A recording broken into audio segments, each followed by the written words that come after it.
Ladies and gentlemen, oh my goodness, if you are in cryptocurrency, I swear today the sky has fallen. People are jumping out of windows. There is blood in the streets. Grown men are literally crying. And I mean that literally. One of my favorite crypto YouTubers was talking about how he got a message in his message machine where a grown man was crying. And then he goes on to humorously state that that's not something that you want to see. Definitely not. For those who took a huge blow from those corrupt whales, those big shot, let's get back at you because of GameStop type of investors, the ones who are coordinating in the dark wine cellar, those types, well, they got theirs today. That's for sure. And if you got hurt today, if it's any consolation, the little assets that I had was liquidated for most of the last few months until yesterday. So I'm with you. I feel the pain. And if there's one description of how I felt and what I ended up doing, well, it's this.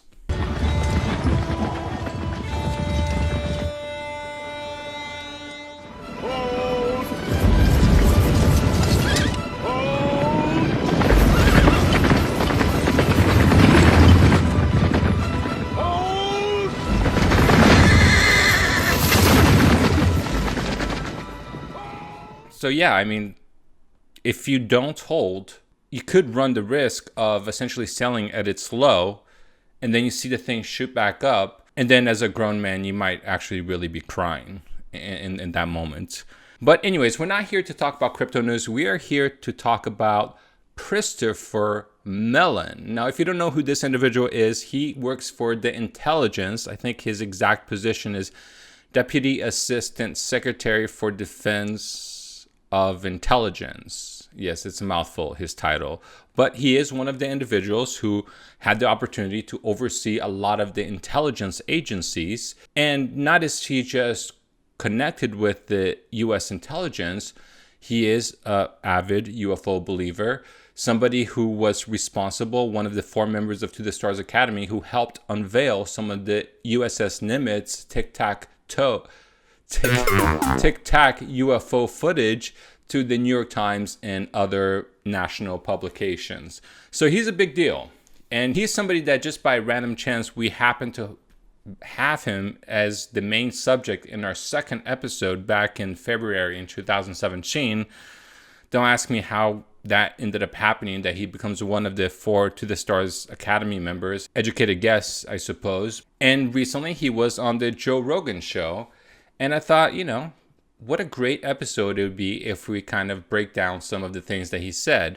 Something else that I want to clarify is, yes, I will be using technically copyrighted footage from Spotify, but I believe that because we're making a critique that is essentially transformative, that this footage, in a sense, plays into the fair use clause. But in good faith, not saying I'm sponsored, just in good faith, I will say that I did get a Spotify membership because I like Joe Rogan. I want to see what he has to say. And he's had some awesome guests lately. And I'm going to go ahead and leave a link in the description.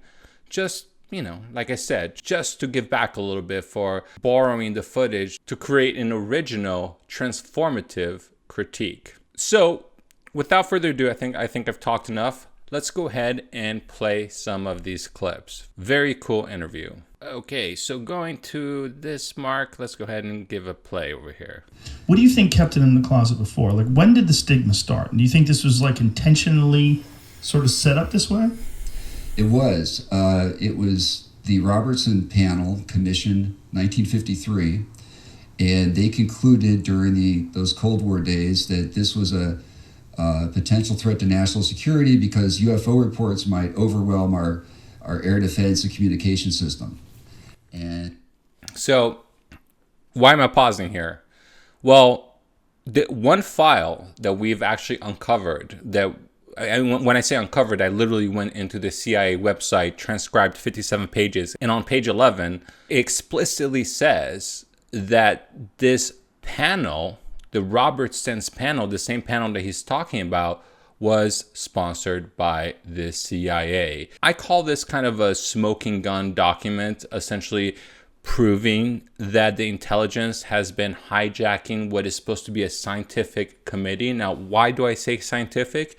Because in 1968, the Air Force created another investigation called the Condon Report. We're going to go ahead and talk about this a little bit later on, but just to kind of prelude this episode, the Condon Report, well, the Air Force was essentially in this 57-page document begging. And I say begging because I don't know how many documents after documents after documents after requests did they ask, can you please tell us what happened with the Robertson's panel? To which finally the CIA admits, hey, we're not going to tell you shit because we don't want the public to know that we sponsored this damn panel that has somebody who's actually really important in the ufology, and they're about to talk about it right now. So Soviets might spook the public and somehow manipulate this issue. So they actually advocated in writing that this issue be debunked and discredited, and the government went ahead and did so extremely successfully, unfortunately. And this all started with the Project Blue Book, correct? Correct. It was during that era. So what was the gentleman's name that was running Project Blue Book again?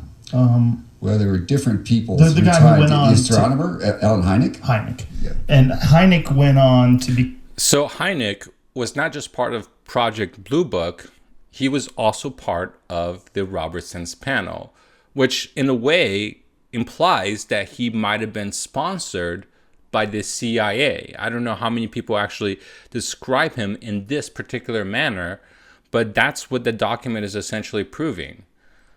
As you may recall, in one instance, he went to Michigan and famously declared that the people of Michigan were misconstruing swamp gas for flying objects. Yeah. And so Gerald Ford, who was representing that district, got incensed, as did the local population, and Congress took a fleeting interest in the topic. And Dr. Hynek was very embarrassed, and understandably so. It was really quite insulting to these people who had very clear sightings of these objects. So now you know where the whole swamp gas idea concept came from. It literally came from Hynek trying to hide under the guise of the CIA what was happening. And I should mention real quick, why was this Robertson's panel created in 1953? It was created specifically to try to figure out what happened in 1952 in July when a series of UFOs were spotted over the White House. Some of you might know about this, but holy freaking crap. You telling me that aliens came down in 1950 and flew over the presidential home, literally the White House? I mean, this is something that you would think would come from a sci-fi movie, but it was such a relevant sighting. It was something that had so much credibility that they actually had to create a sponsored, a faux scientific committee just so that they can have better control of this very sensitive information. And this is a really important point. We're going to kind of give a few moments where we think some of the statements that Christopher Mellon is making is somewhat incongruent to a concept, because he in a sense believes that the whole UFO thing is just misconstrued by a whole bunch of people who are embarrassed. And what I'm trying to make the point in this episode, you'll hear it here and there, is that this isn't just embarrassment. There's a deeper layer to this. There's something way bigger happening that he either knows about and is not admitting, or based on his position, he doesn't have the privilege to actually know this knowledge. You know, just to say that Luis Elizondo with $22 million funding doesn't seem like that's all there is to the UFO studies. That's all I'm saying. Was all this stuff, like being inside the government and knowing how prevalent these sightings are and how credible some of them are, was it frustrating to you to be a part of this and to know that this information is kind of being squashed and distorted? And it's interesting that what happened actually is that I wasn't seeing information squashed or distorted in the Pentagon. And this is my point. he actually got to visit Area 51 and kind of stated, hey, there's nothing there. And something that we're going to go over is that he later admits that he believes in Bob Lazar, who talks about an S4 base, which is completely deviating from any sense of what Area 51 does. But at the same time, it's kind of, and this is the incongruence that I'm talking about. It's like two conflicting ideas happening at the same time. He simultaneously believes in Bob Lazar, or at least to a certain extent, but at the same time believes that that's all there is, that these people weren't distorting the information. Maybe most of them weren't, but a few definitely were. The intelligence community, I saw one instance of a very technical, very classified report that explained away some sightings that nobody even knew were being reported otherwise. It was kind of odd to see this explanation from about an incident that had not been otherwise reported. But generally... What was this incident? This was some military pilots doing reconnaissance missions who were seeing some very unusual lights. And the Directorate of Science and Technology at CIA did a extensive analysis and found a plausible explanation for what they had seen that was not extraterrestrial. So the one report that he talks about where it's unexplainable why they would create an explanation for something that has not been reported before just happens to come from the Director of Science of the CIA. Once again, this information seems to go a little bit deeper than what Christopher Mellon's security clearance might allow him to know. They published an article on that. It was a good article, a good piece of research. But that was about the only time I ever saw anything that in writing about this subject, which the government said it wasn't following, it wasn't interested in. And I had friends who would call me up. I had a Navy friend who was a pilot, and he said, you wouldn't believe what happened at our base today. There was a plane up, and there was a UFO flying around it, and it landed. And he knew I was interested in this from... So when he talks about a base and a UFO and lights flying around and then eventually landed, my initial reaction is he talking about the Rendlesham Forest incidents? Because that's the only incident that I know where a UFO actually went to a military base, which was actually a joint base between the British and the US government, and actually landed. So he doesn't actually say by name, but I think that's what he's referring to. And he called me up with his hair on fire to tell me about this incident. But that kind of thing was not going up through channels.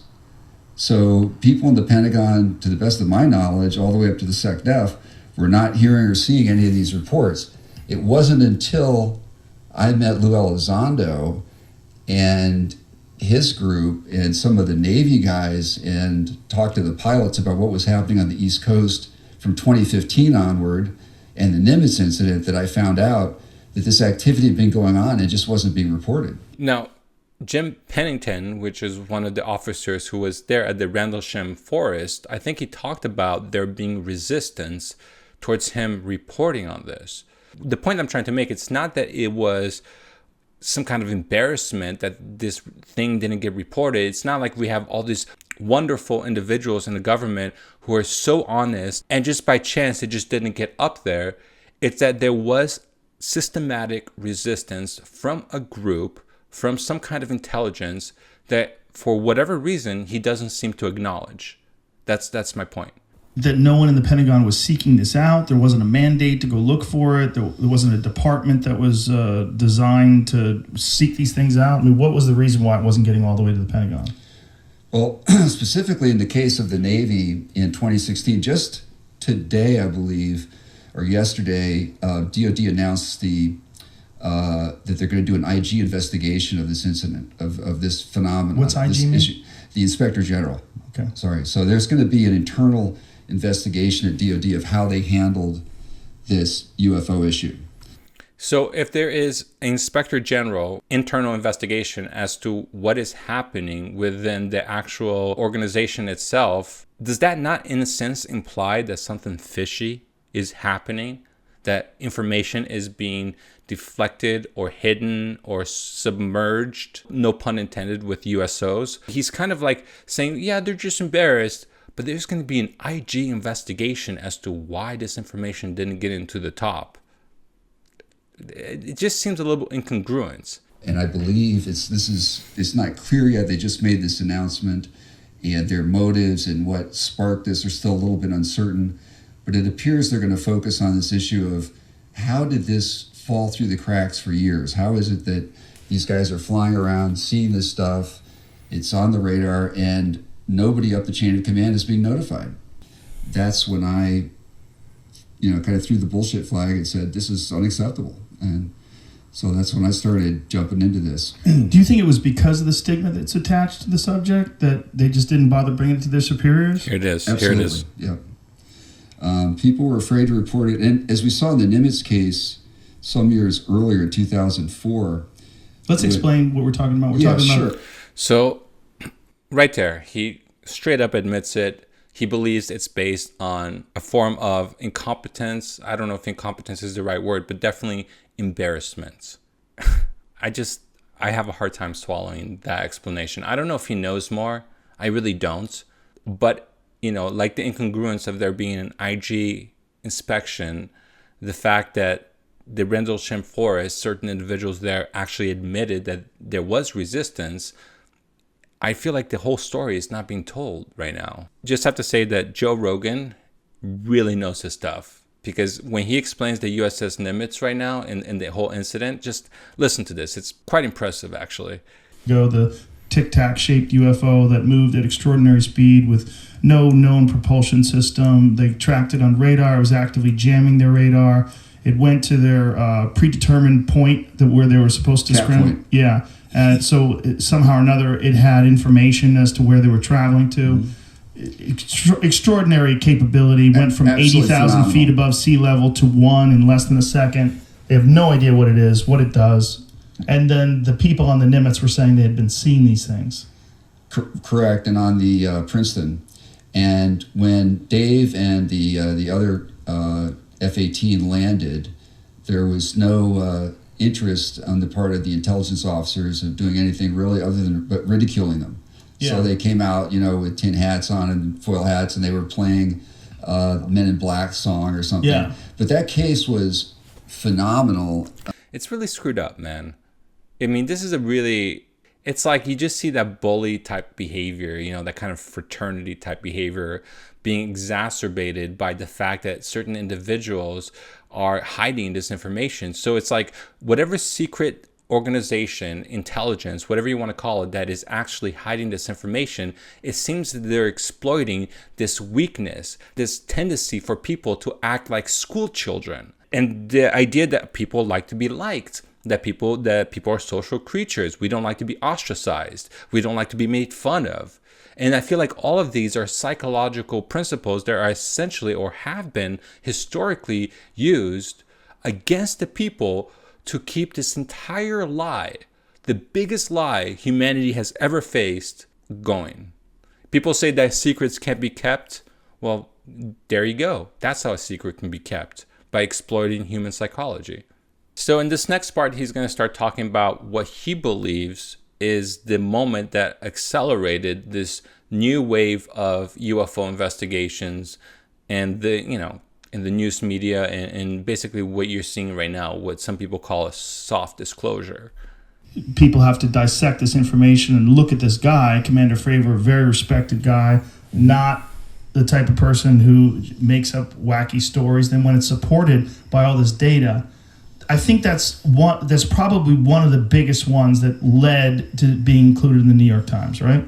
Correct, absolutely. Mm-hmm. Because it was so credible. Because if you don't know, David Fravor is the jet fighter who was one of the fighters who had tracked that tic-tac UFO that was off the USS Nimitz from the Navy. He was a Navy pilot, not an Air Force, Navy. Pilots, when they started requesting briefings, that coming from the Senate Armed Services and Intelligence Committees, that went up the flagpole at the top. And the Navy brass and the senior Pentagon civilians in the Office of the Secretary of Defense became aware that these committees are taking an official interest now.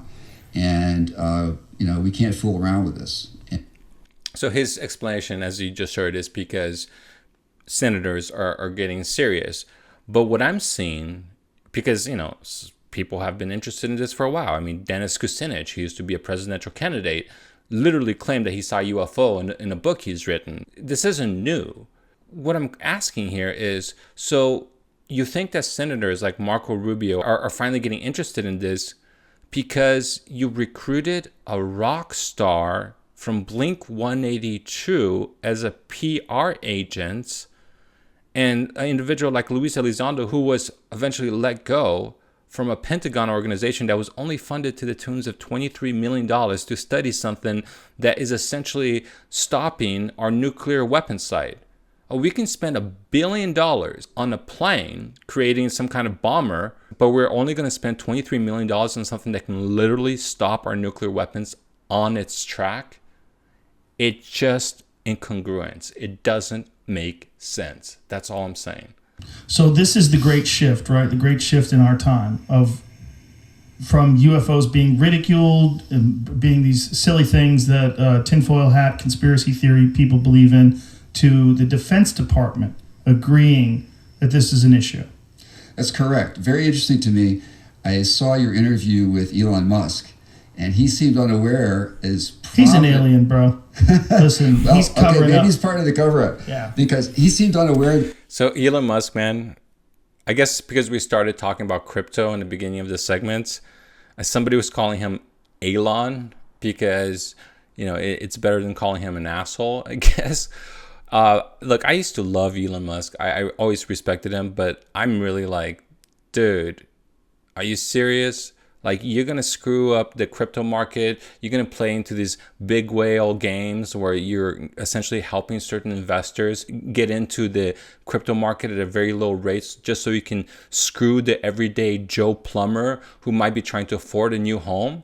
And all the while you go on national television, the one dude who owns a space agency, and are going to it's almost like he ridicules the belief of UFOs. It's like, I don't know if you've heard him talk about it. It's like he's just kind of like, UFO? No. I'll just play on. Government has taken the position that UFOs are real. I got Elon in trouble because we smoked pot on the heard show. about yeah. that. Let's hit it. It's pretty fucking crazy. Yeah. These fucking back doors, they pop up People get upset at you if you do certain things. like a Lamborghini. Certain things. There's tobacco and marijuana in there. That's all it is. Does anybody tell you no? Does anybody go, Elon? It's pretty fucking crazy. Like a Lamborghini. Right now, you think you're in a studio in LA. That's what I heard.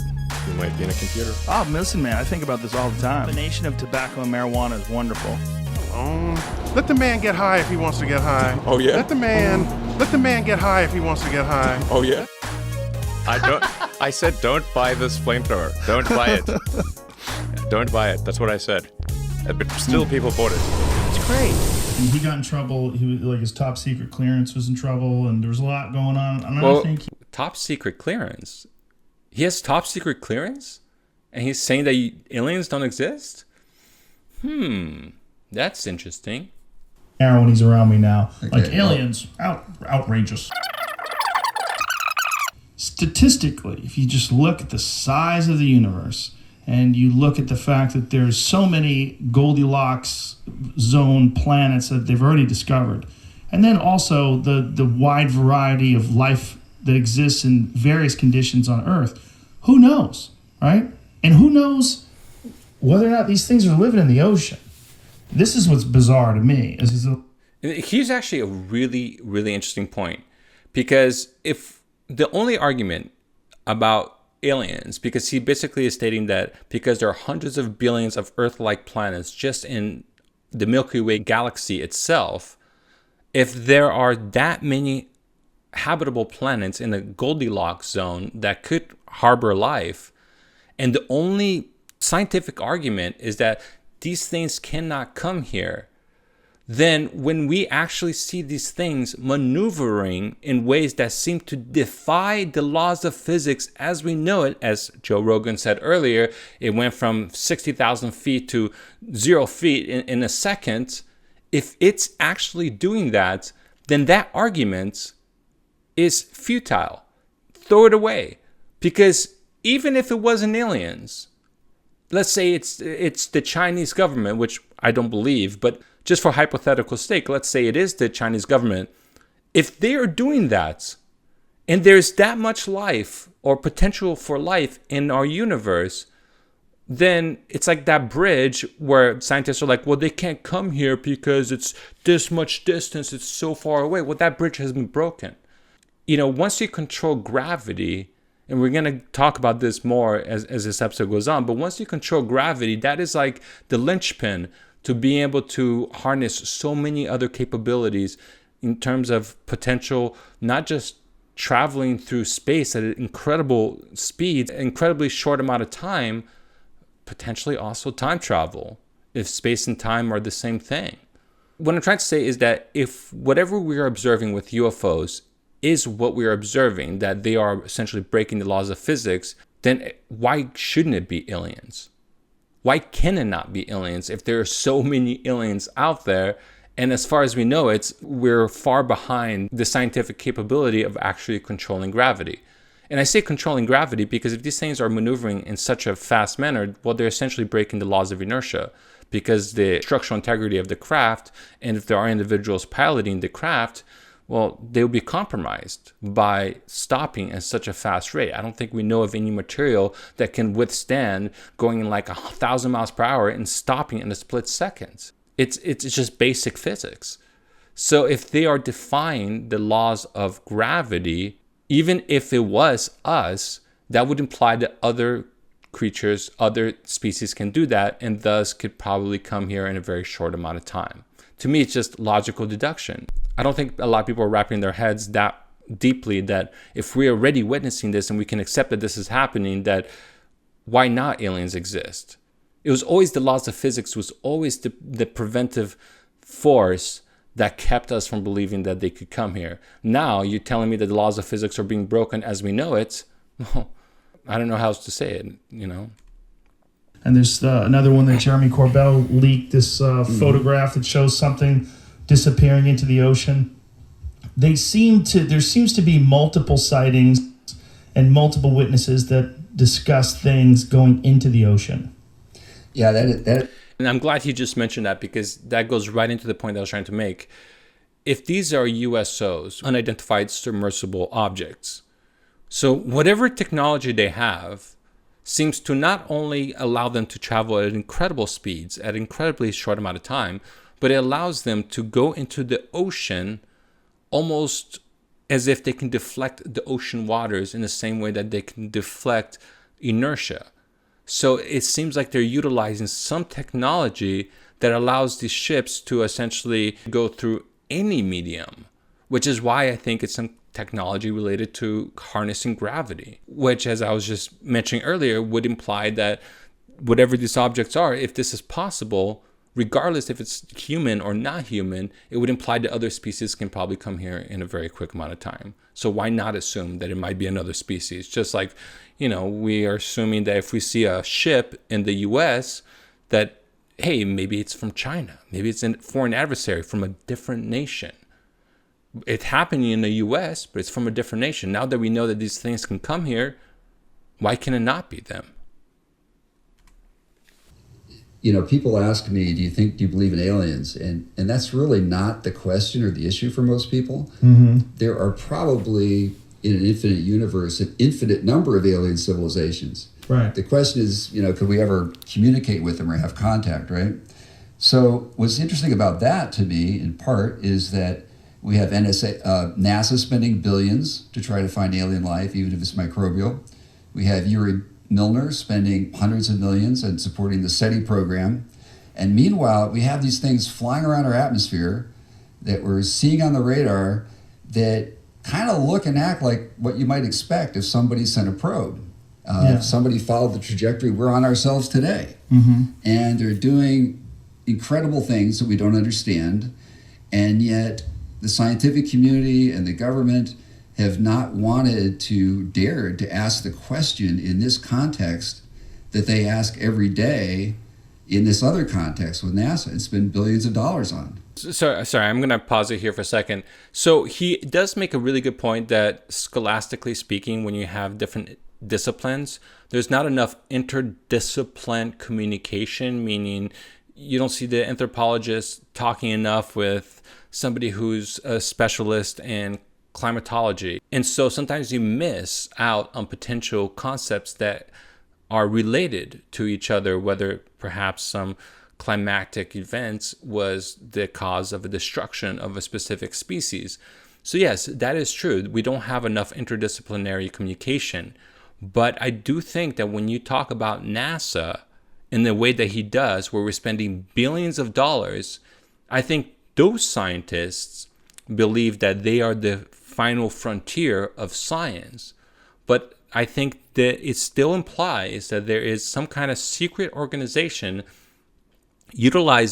exploiting human psychology and pushing these individuals in front of the TV camera, figuratively and literally, to essentially become the speakerhead and the beacon of what humanity supposedly is at. All the while, in the underground circles, they are knowing a lot more, that they have a lot more information, that these might even be related to private organizations, perhaps weapons technology, that know a lot more about this.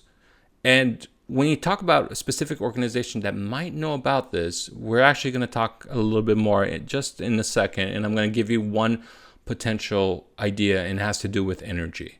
So let me keep playing. It's more dynamic and versatile. It can get closer to the target, etc. There's all kinds of advantages, including energy. And it would be easy for a civilization more advanced than ours, we're getting on the cusp of this ourselves, to create, using artificial intelligence, probes that were self-sufficient, launch them out in whatever numbers, let them go see what they find and report back. And he doesn't propose to say where it's from. Some people suspect, as you suggest, that it could be ultra-terrestrial. It could be something inherently from our planet under the ocean that's been here for a long, long time. Perhaps a way station that some AI established that just it's a waypoint here, and it monitors what's going on this planet and stays under the ocean, comes out, looks around, reports back, and just has been doing that for thousands of years. Now, honestly, I do think that explanation, the ultra-terrestrial, it's an interesting concept, that these spaceships are endemic to Earth, but I do think it's more complicated because we don't have proof that there was intelligent species on this planet prior to us. It might be possible, but we have no proof of that. And if these objects are already defying the laws of physics as we know it, and we have proof that there's billions of other possibilities just around the corner, why not assume those billions of possibilities as opposed to assuming that there might be intelligent species that we, even though we live in this planet, we can't seem to find any evidence of? So I do think that the ultra-terrestrial is actually a more complicated idea, though it's not completely out of the scope. I know it's like a cliche to talk about Occam's razor. You can interpret it in different ways, but my interpretation is that might actually be more complicated. Just an opinion. I would say that on the inside, the people that are really close to this in the Pentagon, they face the dilemma we all face, which is what hypothesis can explain what we're seeing that is prosaic, that doesn't involve either extraterrestrials or ultra-terrestrials or something like that. It's very hard for us to believe that the Chinese or the Russians are that far ahead of us in such basic technology, such fundamental technologies. Perhaps it's true, and that's got its own set of problems, but either way, we need to get to the bottom of it. That's my position, at least. Here's another incongruence. He says, perhaps it's possible. I don't think he means that, because if he starts the whole show talking about basically how all of this started with the Robertson's panel, which was established in 1953, essentially admitting that this UFO phenomenon has been seen for over 8 decades, why would you now assume, it could be Chinese? The Chinese in the 1950s were like farmers. So we know it wasn't them back then. So this is the incongruence that I'm seeing with how he kind of shifts the topic. Well, maybe it's possible. Really? Do you really believe that maybe it's possible it's the Chinese when you know this has been happening for over 8 decades? So I'm just going to skip forward just a little bit.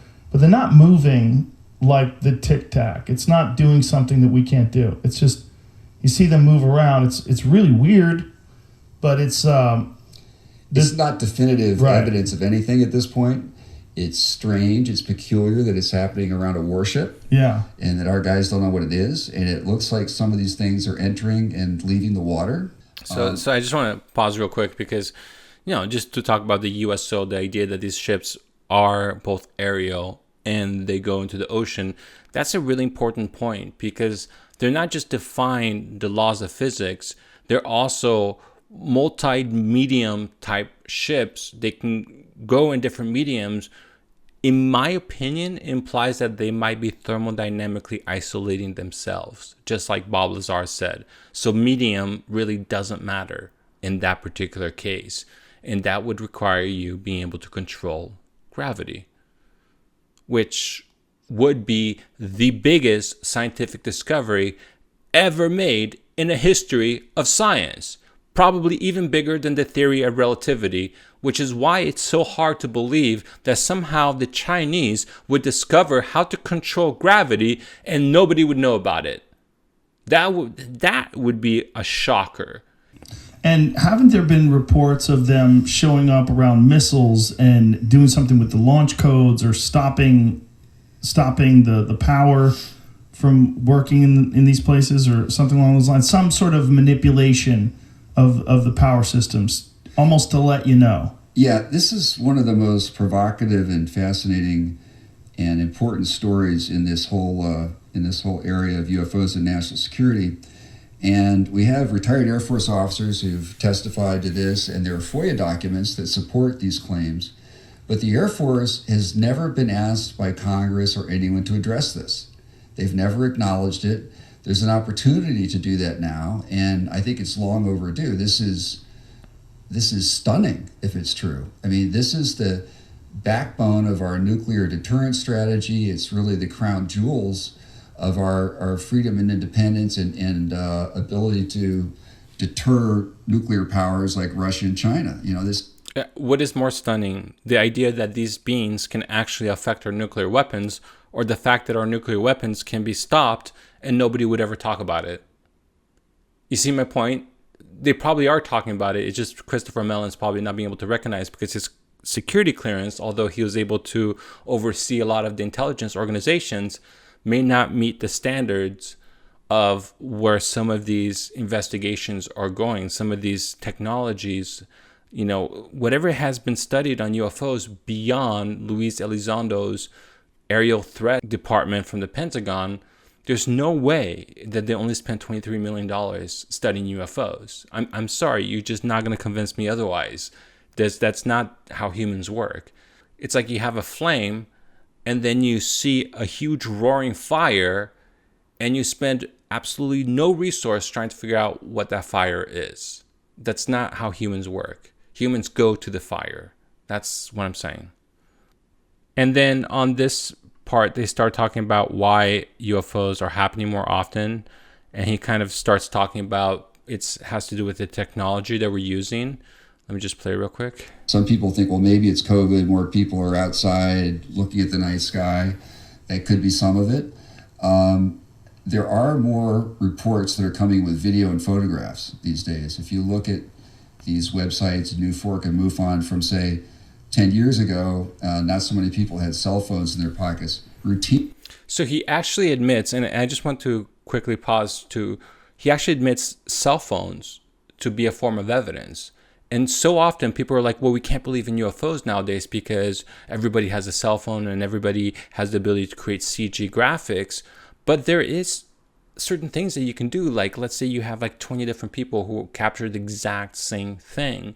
And you find out somehow that those people are not connected or not related to each other. There is metadata. You can look at the metadata of the cell phones, as we have done so many times on this show, and see if this footage is coming straight off their phone or if it could have been manipulated by some kind of digital software. Yeah, it's possible that this person can hack the metadata, but it's not easy. They would have to have hacking capabilities. They would have to know how to specifically get into this program. And if you see it enough times, it kind of becomes obvious that there's probably something happening beyond a hoax. So I just want to play that part because I want to acknowledge that cell phone footage can be utilized as evidence if it's properly treated. That's all I'm saying. What was your take on, like, say, the Phoenix Lights? Yeah, that's fascinating. And there are a number of these mass sighting cases, and not just in the U.S. There was a soccer match in Italy, reportedly with 10,000 fans at a stadium. The game came to a screeching halt.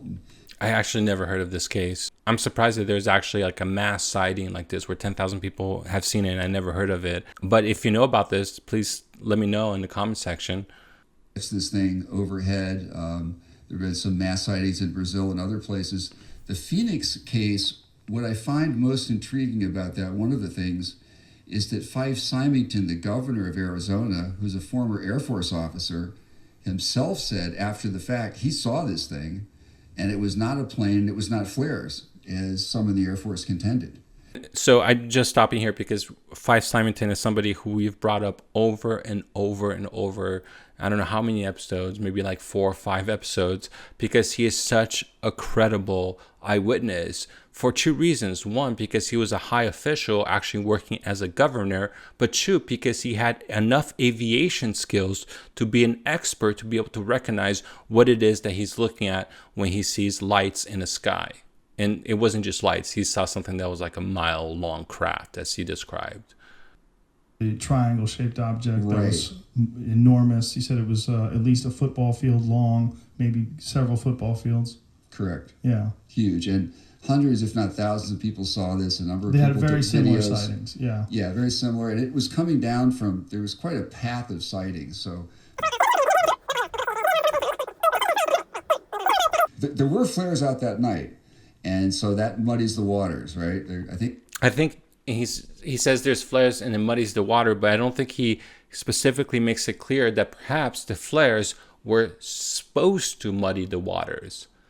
Meaning there is some kind of secret organization that is taking a very proactive approach in trying to make it as difficult as possible while exploiting human psychology to acknowledge the presence of UFOs, at least the ones that can be determined to probably be of extraterrestrial origins. Because I don't think Chinese are making a football-size aircraft, and somehow we don't notice that in the satellites and all the other ways that we have to monitor their technological progress. And this was what, the 90s?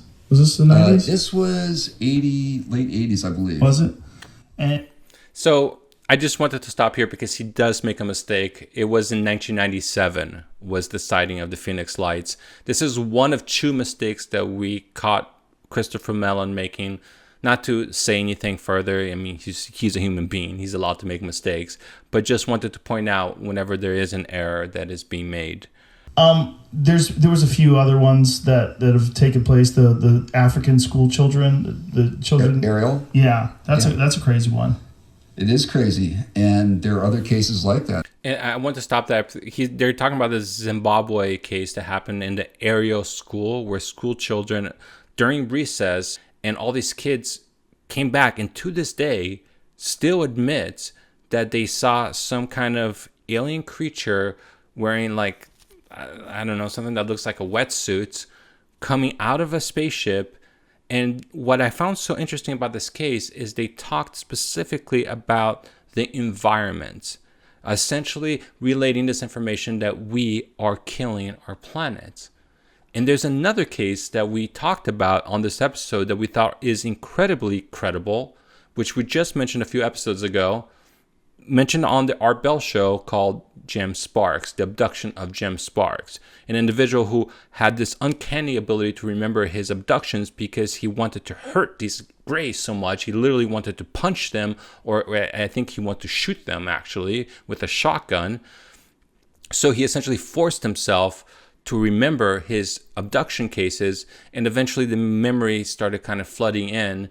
And he also talked about going on a ship, that was rounded and that had all these other individuals, and looking at teleprompters that were slowly going from nice images to ugly images, and they were unusually emotional. And in the very end, it says, "You're killing your planet." Also being described as these gray type creatures. So who are these grays? Are they environmentalists going in Zimbabwe, convincing school children to save the environment, and then abducting people from the Midwest and essentially saying, "You got to save your planet. Watch this television show. You got to take care of that tree." I mean, it's crazy, right? I mean, I believe it, but it's like, wow, what does that mean? Like, anyways, I'm going to fast forward just for a second here. We're close to being done. Galileo, when he was before the Inquisition for claiming that, it's a heliocentric solar system, we're going around the sun. And he said, just look through the telescope, guys. Come on, look through the telescope. You'll see. They wouldn't look through the telescope. When you bring this issue up, a lot of people just stop right there. They don't want to hear anything else. They don't want to talk anymore about it. They're done. Yeah. And I think this point parallels the point of NASA that he was talking about earlier, how NASA being poured billions of dollars of funding are essentially creating these very sophisticated rovers that have to be shuttled through rocket boosters into a planet that is hundreds of millions of miles away. And all the while, they could just look up or believe some individuals. That there's a psychological aspect to this to consider, that if you don't want to believe in something, you're not going to believe in it. If you are brainwashed enough to believe that this is a form of ridicule, that people are going to make fun of you if you believe this idea, you're not going to consider that idea. You're a social creature. You don't want to be made fun of. People underestimate the power of psychology, how much that has been exploited by the ones in power to try to keep this whole UFO secrecy at bay. The big one was the New York Times, but I also think the Bob Lazar documentary is a big one too. Because when you listen to Bob talk over long periods of time and you hear him describe what it is that he saw, what he supposedly worked on in the late 80s, and the way he described the propulsion system, which is exactly the same way that Tic Tac thing moves. That's what's bizarre. It's like in the other one, was it the fleet? And also to add, Bob Lazar specifically talked about these objects being thermodynamically isolated in a gravity bubble. If Christopher Mellon does believe in Bob Lazar, then why is he saying that there are no secret agencies that he does not know? If Bob Lazar was an S4, if he was working on some base that apparently is not being recognized, why does Christopher Mellon take this stance that people are just embarrassed? It seems very incongruent. Here's another point where Christopher Mellon tries to talk about NORAD essentially not being notified, which once again I have a hard time believing, but let's just play it here. NORAD didn't even know. The North American Aerospace Defense Command was not even being notified that this was happening right off the coast. Now, when you look at the gimbal video, I have a hard time believing that. Maybe some individuals in NORAD didn't know, but to think that entire defense system is unaware that this is happening, I don't know. I have a hard time swallowing that. Maybe it's true. Maybe NORAD specifically has no connection to the deeper agencies. But if it has to do with defense, I would have to assume that somebody knew about it. I've been to Area 51. I didn't see any flying saucers or anything like that. What did you see? I saw there, and there's a lot of adjacent ranges. If you look at the map, actually, where he was. That's what he said. Yeah. That's what he said. I found his explanations curious. How so? The complexity of it, and the fact that he talked about Laurentium, for example, and turns out that apparently there is a more stable form of that than... That's element 115? Sounds right. I couldn't tell you. So he doesn't talk about Laurentium. Laurentium is element 103. He talks about element 115. So it just... Maybe there is a stable form of Laurentium. I have not heard that Bob Lazar's element 115, not that it doesn't exist, but that a stable isotope of that exists. I have not had that confirmed or read anything regarding that being confirmed as of yet. Not to say that Bob Lazar is not telling the truth. I believe Bob Lazar is telling the truth, but this particular claim, I think, is a little bit off. So I just wanted to make that correction that this specific element that he's talking about is element 103, not element 115. That's all.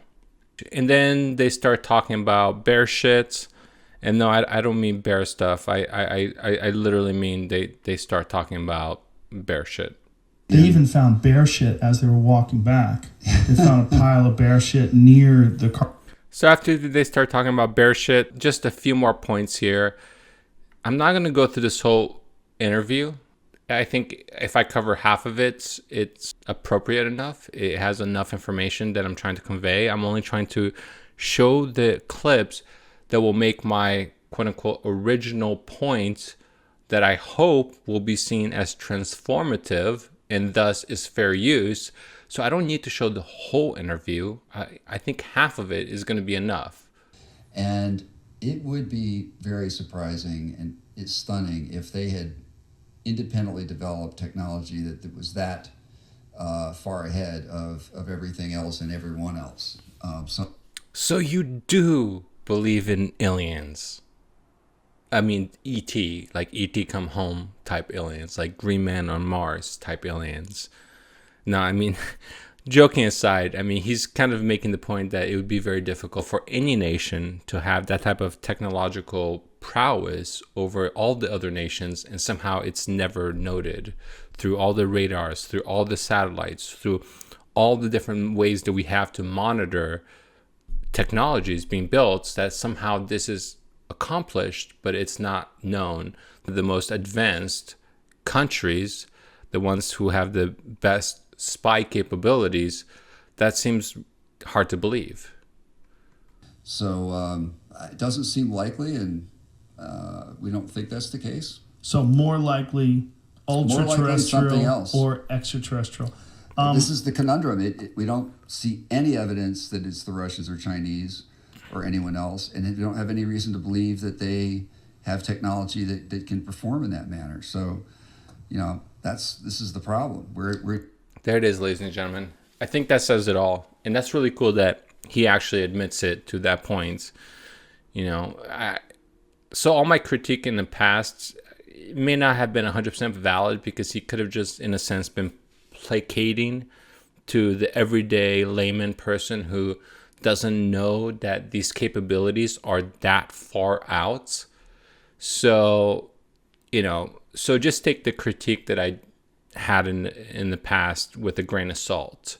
He does seem to believe that this is an extraordinary thing, and in that it doesn't seem like a foreign adversary, at least not one of Earth. Ultra-terrestrial seems like it's weird, because when you say ultra-terrestrial, it's like, I already thought that believing extraterrestrial was crazy. But then when you believe in ultra-terrestrial, you think of like inner Earth and all that stuff. And he seems to almost admit that, yeah, there might be something there. It's like, I just didn't expect somebody who works at such a high level in the intelligence to actually admit that inner Earth type technologies, as happened to Admiral E. Byrd, who went to Antarctica and apparently saw some crazy ass shit over there, who may have been chased out with UFO type crafts, that he's admitting that maybe something like that is possible. That would add a whole new level to our existence and to all the different things that we have to consider. So I'm going to skip forward over here and let's listen up real quick. We might have some recovered debris. I'm skeptical about A some full of his craft. claims. Yeah. In particular. Multiple full crafts, right? Yeah. Didn't you say there's like 9 of them? Yeah, and different models and things. Some of the things you say don't sound like the government that I know. Like what? Like 20. So he's talking about Bob Lazar, and what I don't understand is why he can believe in some things about Bob Lazar, like the complexity of his story, and it's really interesting, but he doesn't believe in his whole story. It's like, I feel like it has to be one or the other. Like, you either believe the man or you don't believe the man. Like, you can't just pick and choose pieces, because the guy has not changed his story for 30 years. So why would you say, well, I think it's really interesting that he believes in element 115, even though I'm going to talk about element 103, and that it has a stable isotope and the complexity of his story. But, that thing with the UFO that had an American flag, I just don't see that happening. Like, come on, man. This is one of those cases that it's like black or white. You either believe the guy or you don't believe the guy, in my opinion. So, I had 21 levels of security clearance above top secret or something. There's no security system like that I've ever heard of.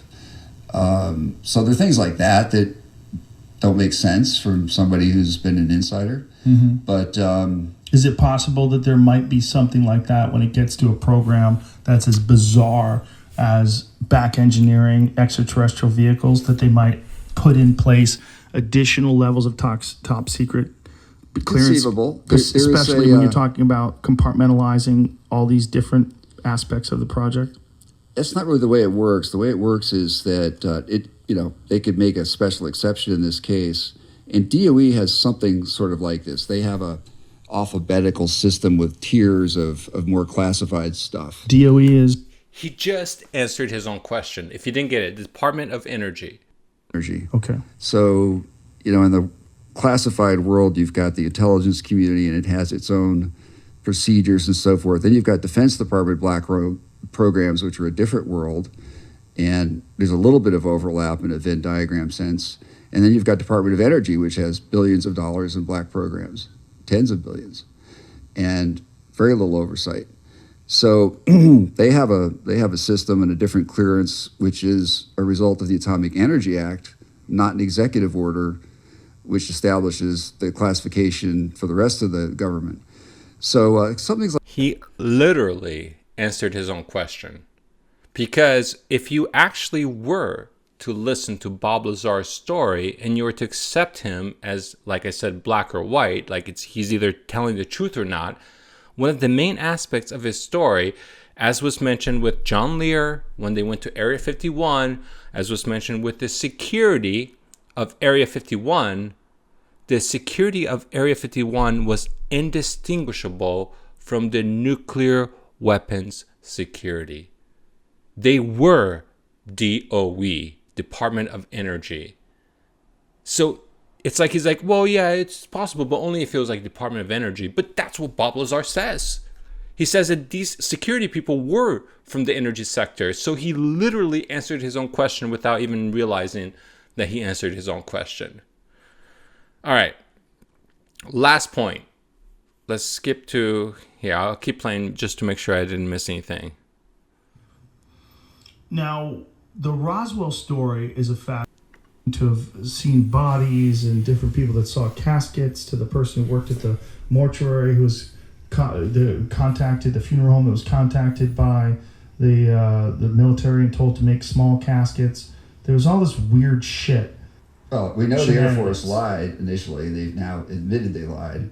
So, there was... Let's explain that. Chicanery. So, Congressman Schiff of Arizona took up the case decades after the fact and asked the General Accounting Office to investigate. And they confronted the Air Force and did a lot of research, and the Air Force story that these were weather balloons crumbled. And the Air Force did a deep inquiry of its own and produced a big book saying, I forget what the title was, but essentially they were saying it was actually a classified experiment that was designed to detect nuclear explosions in the Soviet Union.